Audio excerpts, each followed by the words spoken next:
you have arrived at the intersection that many have, that phase one, in essence, is a truce. I don't disagree. Why don't you explain why you believe that is the case, and how will that truce affect further negotiations on more difficult issues? That sounds great. I think the reality is we're not going to get a true phase one deal. It's delayed too long. There's too many contentious issues. And quite frankly, I don't think the president wants a big deal until end of Q1 or early Q2. So we will get something that we're calling a trade truce. We'll have some commodity buying, some things that China really needs. I think it'll be a little bit blah, not as good as the markets would like, but that should be enough for now. All right, let's move from checkers to chess, shall we? Okay, let's make some assumptions. Let's say we get a trade truce, there's no additional tariffs placed, and this president wins re-election 1 year from now. Then wouldn't that truce be a strategic error by the Chinese? I can't imagine how this president will negotiate without the issue of a re-election in front of him. I think it would get very sloppy at that point. Though, on the other hand, that gives our companies a full year to prepare. I think we're already seeing companies make sure that they have backup plans for China. I think we're going to have less business going on with China going forward, regardless of what's going on. And it also keeps the pressure on China to be good about Hong Kong, right? China has actually shown some restraint lately in Hong Kong. We don't want that to escalate. So I think having some, pressure put on China is not a bad thing for the globe either.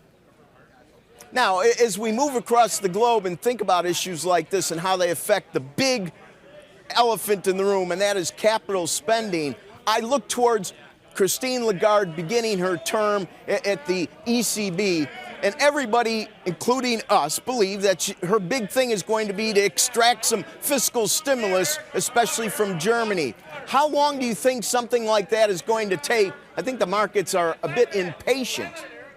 I don't see something like that happening for 6 months, maybe out to a year, but I think she'll show some progress within the first few months. We'll get a real sign whether Germany's willing to back down, whether France is really willing to support that, because I think they've done, quite frankly, more than enough on monetary policy. I hate the idea of negative interest rates. The QE is problematic. I think they've got to just wean themselves off of monetary policy, focus on fiscal stimulus. I think she has more support than people realize, and I think the market doesn't need a deal. They just need to see signs that Europe will come to the table, and Germany in particular will relent and let fiscal stimulus proceed.